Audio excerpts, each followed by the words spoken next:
I never planned to tell strangers about the most humiliating season of my life, but silence got heavy and the nights got longer, and here I am. If you've ever been blindsided by the person you trusted most, maybe this will feel like a hand on your shoulder instead of a punch to the ribs. My name is Evan. I'm 39. A year ago, I thought I had the kind of marriage people post on anniversaries with too many heart emojis. My wife, Lauren, was 36. A pediatric nurse with kind eyes, the kind that make kids stop crying. We met in line at a food truck on a hot July night. She ordered extra hot sauce, and I joked she'd regret it. She didn't. She said pain made the flavor sharper. I should have listened more closely to that sentence. For 9 years, we were a team. Not some perfect Instagram couple, more like two people who shared a grocery list and inside jokes about our neighbors' monstrous wind chimes. We had a small gray house, a dog named Poppy with an underbite, and a rhythm. I made coffee first. She took Poppy out. She washed, I dried. I kept a spreadsheet for bills. She remembered everyone's birthdays. We put effort into boring things on purpose because we believed boring things were the foundation. Stability, loyalty, grocery lists, quiet good. I didn't notice the beginning because the beginning didn't look like an ending. It looked like overtime, more night shifts, a new charting system, stressed out murmurs about a supervisor who micromanages compassion. She'd come home with a crease between her brows and say she was exhausted, then pass out on the couch with her shoes still on. I brought her blankets and didn't press. This was marriage, covering your person when they're too tired to do it themselves. The first hard tug on the thread came with her phone. It had always lived loose face up on the arm of the couch, charging on the kitchen counter. Suddenly it grew skittish, traveling with her from room to room, face down. She started using Do Not Disturb and saying it helped with anxiety. I believed her because anxiety had been a guest in our house before, and we'd set extra places for it, and we'd survived. Then came the gym. Lauren has always liked running, but she began needing the treadmill after work late. The gym near the hospital is open until midnight. I knew this because I checked the hours when I bought her membership last Christmas. She'd text from the locker room, something quick and sweet. You okay? See you soon. I'd send back a thumbs up and peel the lid off leftover pasta. There were other little splinters. New perfume that smelled like oranges and basil. A playlist called Focus, full of slow, achy songs. A fresh haircut she explained with, I just needed a change, then tucked behind her ear when I said it looked great. I wish I could tell you I saw it all clearly. I didn't. Love is a lens that fogs when you need it clear. The night I knew, I wasn't hunting. I was doing laundry. Her scrub top had something sticky on the pocket, and when I checked, a receipt fell out like a bad magician's trick. It was thin and curled, printed with the name of a boutique hotel downtown, one of those places with Edison bulbs and succulents in chalkboard menus. Room service for two, a timestamp 9:23 p.m. It listed a bottle of wine I couldn't pronounce and a dessert plate with assorted chocolates. I read it 3 times and felt nothing, like my body had left and taken the panic with it. I placed the receipt on the washing machine and folded towels very carefully. White, then gray, then blue. I made a neat stack. I walked Poppy slowly around the block, then sat on the front steps and watched our neighbors' wind chimes tilt their silver tongues at the moon. I went back inside and placed the receipt on the kitchen table. When Lauren came home, damp hair, hoodie unzipped, I asked her how the gym was, and I listened to the way her voice did the smallest skip over the word good. I didn't accuse her that night. I think some part of me wanted one more normal evening because I knew normal was about to move out. We watched half an episode of a show we were pretending to enjoy. She fell asleep on my shoulder, and I stared at the ceiling and realized ceilings are only comforting if you can pretend they're solid.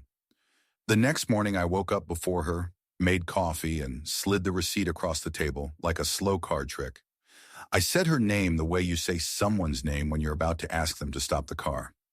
She looked at the paper, and her face did a kaleidoscope of small expressions. Surprise, anger, fear, calculation, grief like a storm crossing a map. I can explain, she said, which is the truest and emptiest sentence in situations like that.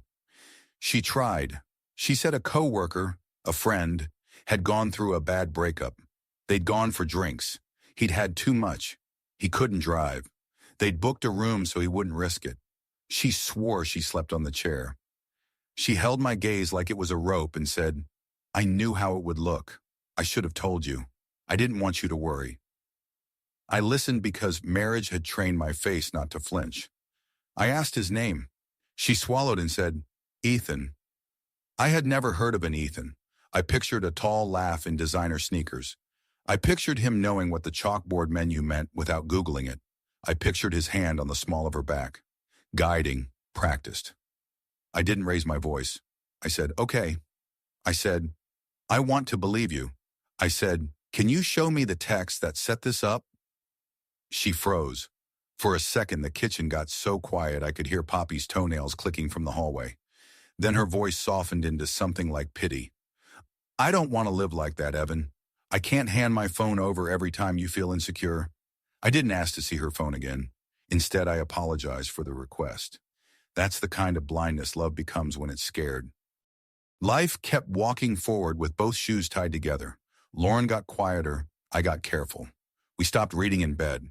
We started using the phrase, "I'm just tired," the way people use fences. She took more late shifts. I learned how long pasta stays good in the fridge. A month later, she asked if we could try couples therapy. I said yes so fast I felt dizzy. The therapist had diplomas and soft lamps and an entire wall of tissues. We said the right sentences. Lauren cried and talked about feeling invisible and wanting more spark. I nodded like a co-conspirator and promised to plan more dates. The therapist told us to resurrect rituals. We did. For 3 weeks, we made pancakes on Sundays like it was a religion. She laughed at something I said about cinnamon and reached for my hand across the table. I thought, idiot that I am, we're going to make it. The night it finally snapped was a Tuesday. Ordinary day. I'd gotten home early and grilled chicken, the one recipe I make without turning the kitchen into a crime scene. Lauren texted at 6:40 p.m. "Running late, meeting." I put her plate in the oven to keep warm, told Poppy we were not starting a precedent of feeding her people food. At 8:15 p.m., a ring nod on my phone, the doorbell. When I opened the door, the light from the porch caught a familiar color, hospital blue. A man stood holding a hoodie that wasn't his, and behind him a shape I didn't know yet but would come to hate. The particular posture of a person braced for a script. "Evan," he said. His voice carried my wife's workplace on it like a tag. "I'm Ryan. I work with Lauren." He stepped aside and there was Lauren, eyes wet, hands shoved in her pockets. "Can we talk inside?" she asked, as if we were strangers who might disturb the neighborhood. We sat at the table like actors waiting for the director to yell, "Action." Ryan spoke first. He explained there had been an incident at the hospital, a complaint, an investigation. Somebody had alleged inappropriate conduct between a nurse and a vendor. He said the hospital took these claims seriously. He looked at Lauren for help and found none. I didn't understand what any of it had to do with me until he said a name. Not Ethan. Another. Mark.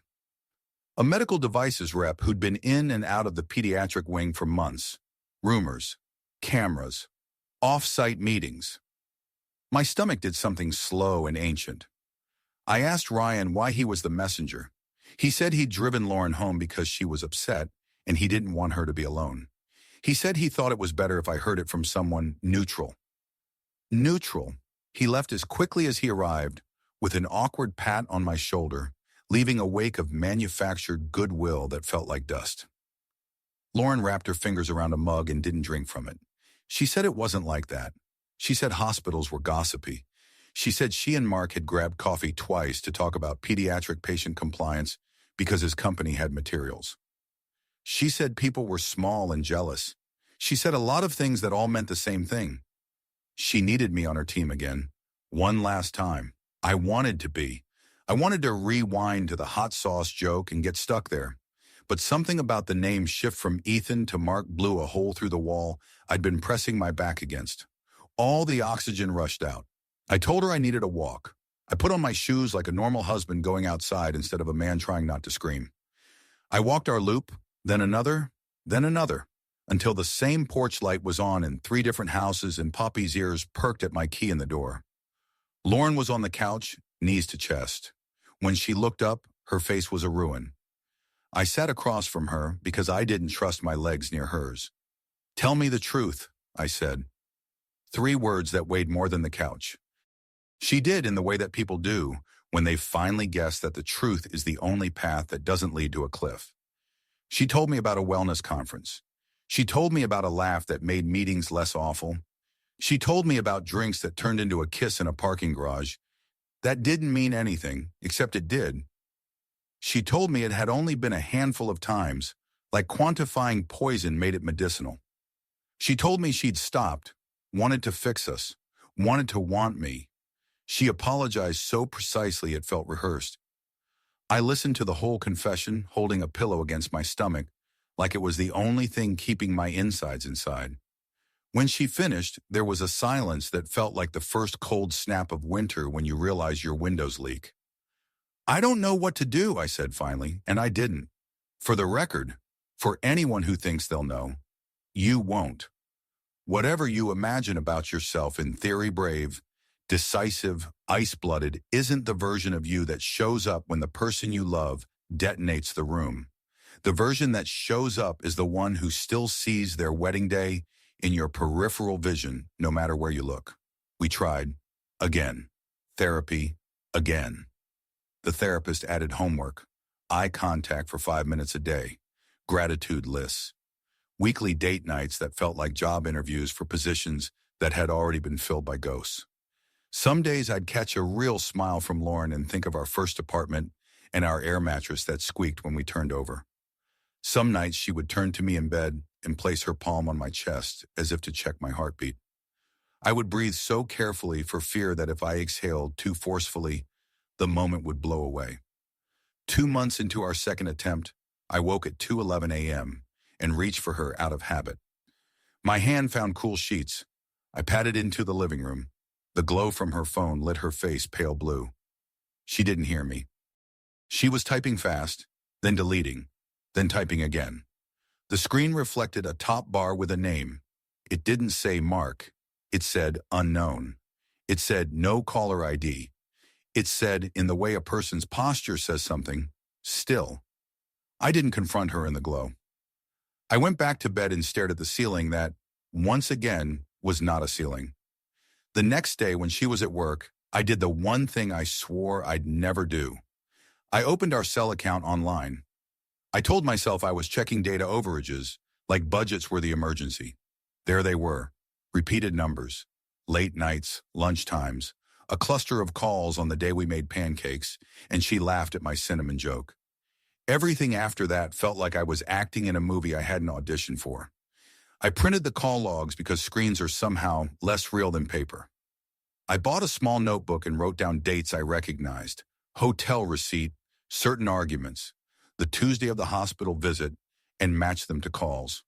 I downloaded our Ring camera history and watched Lauren's shoulders as she left for runs. I recognized what I'm ashamed to call hope. The foolish part of me praying for an explanation that would make me feel stupid for doubting her.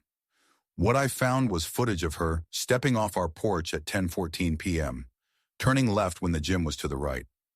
The confrontation wasn't a scene. It was 2 exhausted people sitting at a kitchen table that deserved a better fate. I slid the papers across the wood like a dealer who hates his casino job. I told her I was done being a detective. I said I wouldn't live inside the question mark anymore. I asked if there was anything left of us that wasn't wrapped in a lie. Lauren cried real, shaking, nose red crying. She said she didn't know what was wrong with her. She said I was a good man.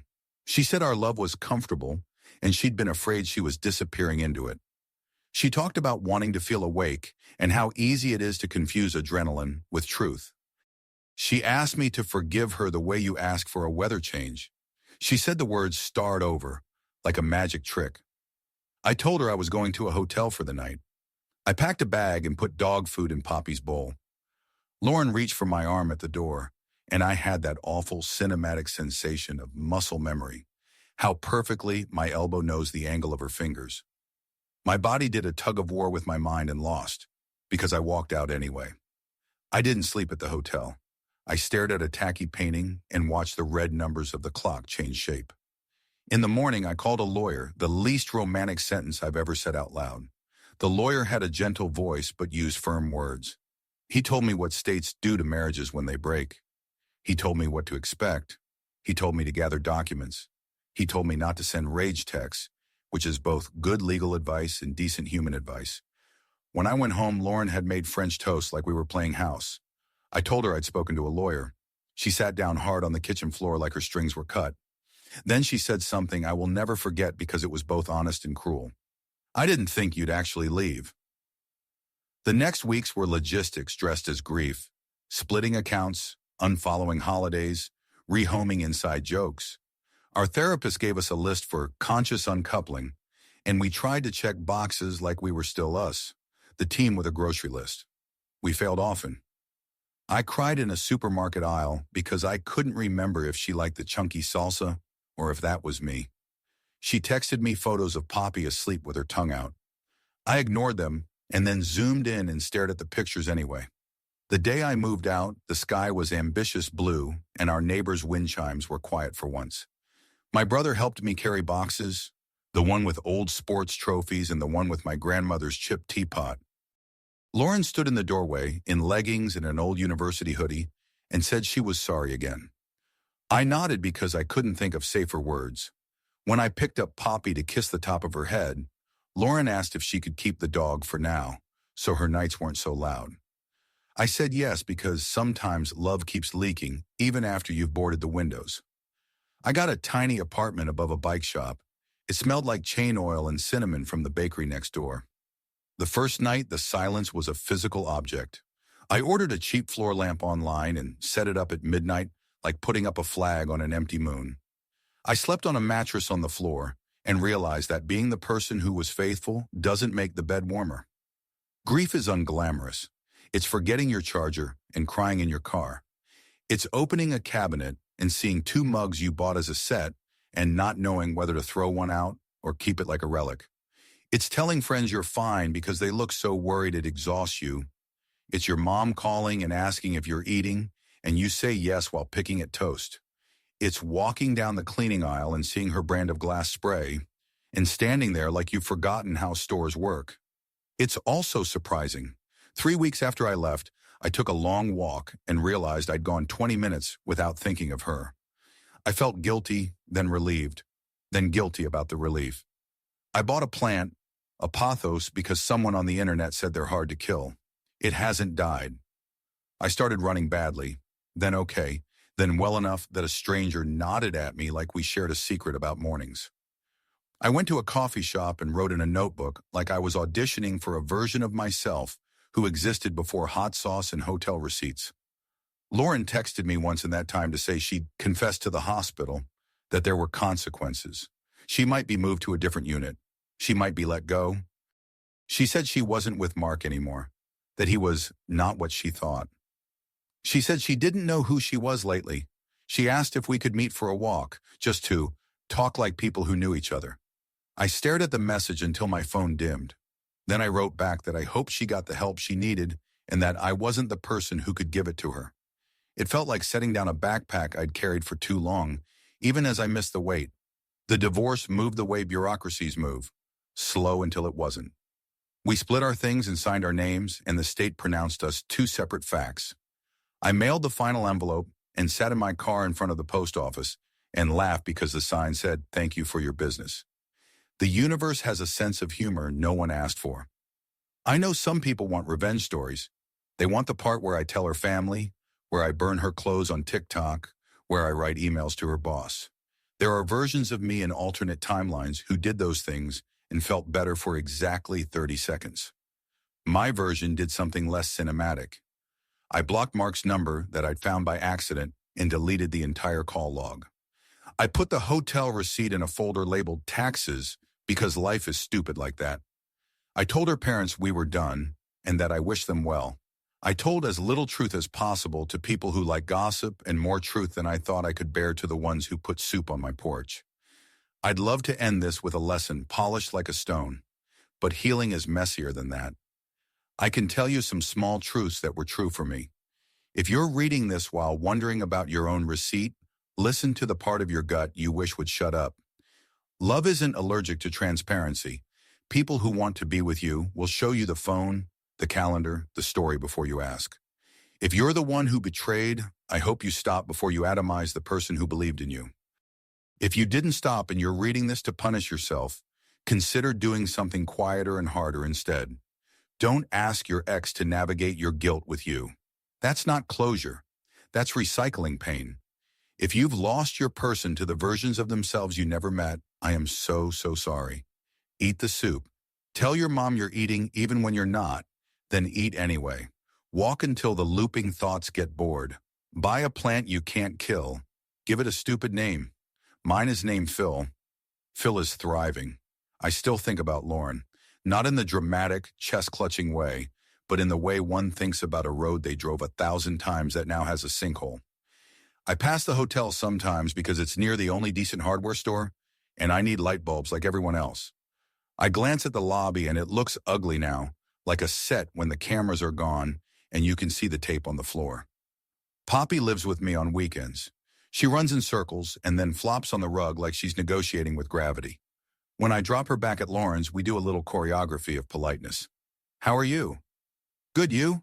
Good. I don't look for perfumes I don't recognize. She doesn't ask if I've met someone.